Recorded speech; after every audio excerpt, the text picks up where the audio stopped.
मैं आप सबके लिए परमेश्वर का वचन लेकर के आई हूँ।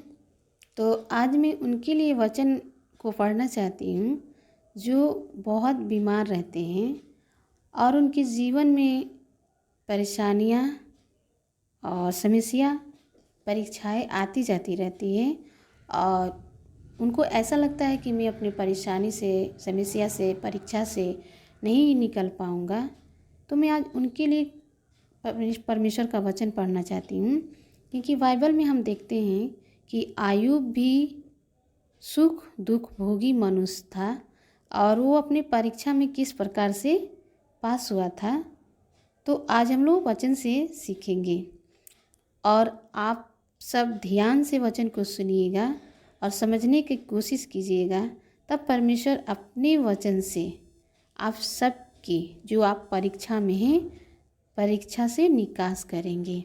तो आइए हम लोग वचन की ओर जाएंगे और वचन की ओर जाने से पहले आप सभी हमारे चैनल को सब्सक्राइब कर लीजिए।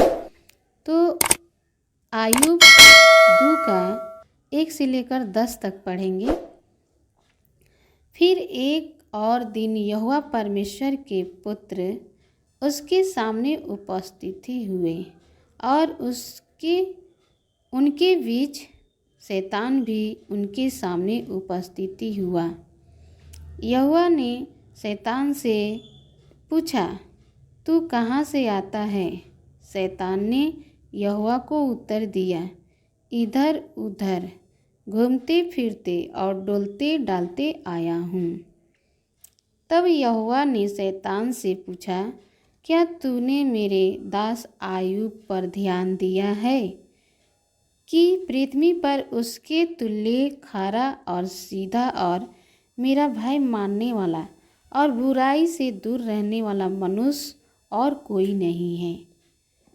परमेश्वर ने शैतान से पूछा, क्या तूने मेरे दास आयूब पर ध्यान दिया है? क्योंकि उसके तुल्य कोई मनुष्य नहीं है, खराई और सीधाई से और बुराई से दूर रहने वाला कोई मनुष्य नहीं है। यद्यपि तूने मुझे बिना कारण उसका सत्यानाश करने को उभारा, तो भी वह अब तक अपनी खराई पर बना है। परमेश्वर ने कहा कि अगर तूने उसको कोई भी हानि करने की भी कोशिश किया हो तो वो अपनी खराई पर बना है। शैतान ने यहोवा को उत्तर दिया, खाल के बदले खाल, परंतु प्राण के बदले मनुष्य अपना सब कुछ दे देता है। इसीलिए केवल अपना हाथ बढ़ाकर उसकी हड्डियाँ और मांस छू, तब वह तेरे मुंह पर तेरी निंदा करेगा। यहोवा ने शैतान से कहा, सुन, वह तेरे हाथ में है, केवल उसका प्राण छोड़ देना। क्या कहा? परमेश्वर ने कहा शैतान से कि मेरे दास जो आयूब है, जो मुझ पर भरोसा रखता है, विश्वास रखता है, वो तेरे हाथ में है, केवल उसका प्राण छोड़ देना, वो तब भी अपनी खराई पर बना रहेगा। तब शैतान यहोवा के सामने से निकला और आयूब को पाँव के तले से ले सिर की चोटी तक बड़े बड़े फोड़ों से पीड़ित किया। तब आयूब खुजलाने के लिए एक ठीकरा लेकर राख पर बैठ गया। तब उसकी स्त्री उससे कहने लगी, क्या तू अब भी अपना खराई पर बना है? परमेश्वर की निंदा कर, चाहे मर जाए तो मर जा। क्या कहने लगी? शैतान क्या किया? उसको उभारने लगा। किसको? आयूब की पत्नी को क्या किया? उभारने लगा, उसकाया, और कि उसके द्वारा आयूब क्या करे? परमेश्वर की निंदा करे।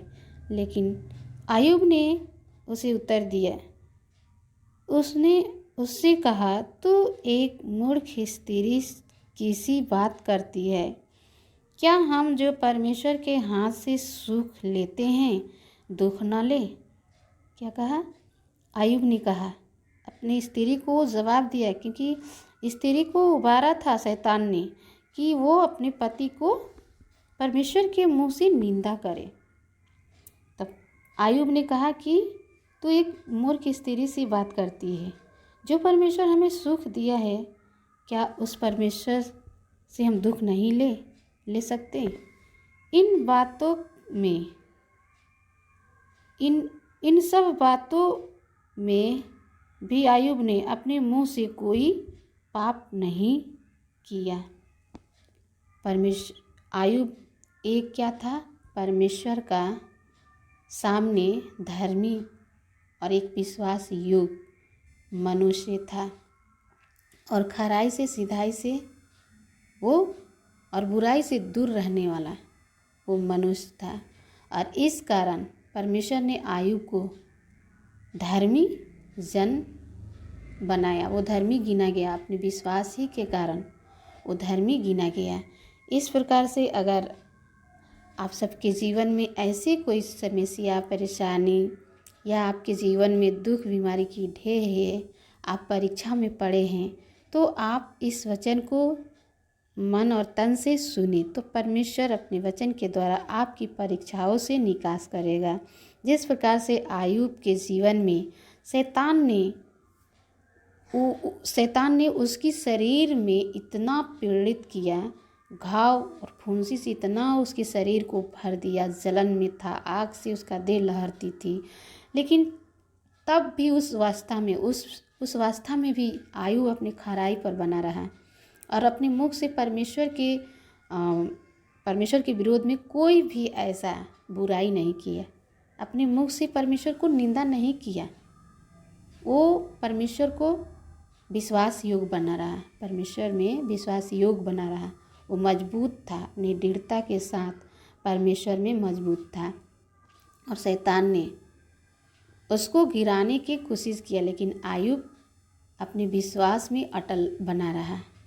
वो अपने दुख बीमारी में पड़ा था, शैतान ने उसकी सब कुछ ख़त्म कर दिया था। आयुब को जीवन में बहुत प्रकार के ऐसे दुख के ढेर लगा दिया था, लेकिन आयुब परमेश्वर में मजबूत था, अपने विश्वास में मजबूत था, और वो अपने विश्वास ही के कारण धर्मी गिना गया। तो मेरे प्रिय भाई बहनों, आपके भी जीवन में ऐसी कोई परिस्थिति है, दिक्कत परेशानी है, या आप बीमार हैं बहुत, तो आपका भरोसा परमेश्वर पर होना चाहिए। आप अपने विश्वास को उठाइए, परमेश्वर पर अपने मन को लगाइए और पुकारिए कि परमेश्वर जिस प्रकार आप आयुब के जीवन में काम किए, इस प्रकार हमारे भी जीवन में काम करें। तो परमेश्वर आपके बीच में रहेगा, परमेश्वर आपको सुनेगा, परमेश्वर आपके उन परीक्षाओं से निकालेगा। तो क्योंकि आयुब क्या बोला, आयुब यही अपने मुखों से निकाला कि जो परमेश्वर हमें सुख दिया है और वो परमेश्वर हमें दुख दे, तो क्या हम नहीं ले सकते हैं? क्योंकि जो परमेश्वर दुख देता है वो परमेश्वर सुख भी देता है। तो इस प्रकार से आयुब ने अपने जीवन में इस विश्वास में बना रहा। तो आपको भी ऐसे ही अपने जीवन में परमेश्वर के निमित्त बने रहना है, परमेश्वर के विश्वास में, और उस पर भरोसा रखना है। तो परमेश्वर अपने इस वचन से आप सबको आशीष दे। जो भाई बहन सुन रहे हैं इस वचन को, सच में उनके जीवन में जो भी परीक्षाएं है निकास करेगा। सबको जय मसीह की। अगर मेरे भाई बहनों, अगर आप इस वचन से कुछ सीखे हैं तो कमेंट करें, लाइक शेयर करें। परमेश्वर आप सबको बहुत बहुत आशीष दे। जय मसीह की।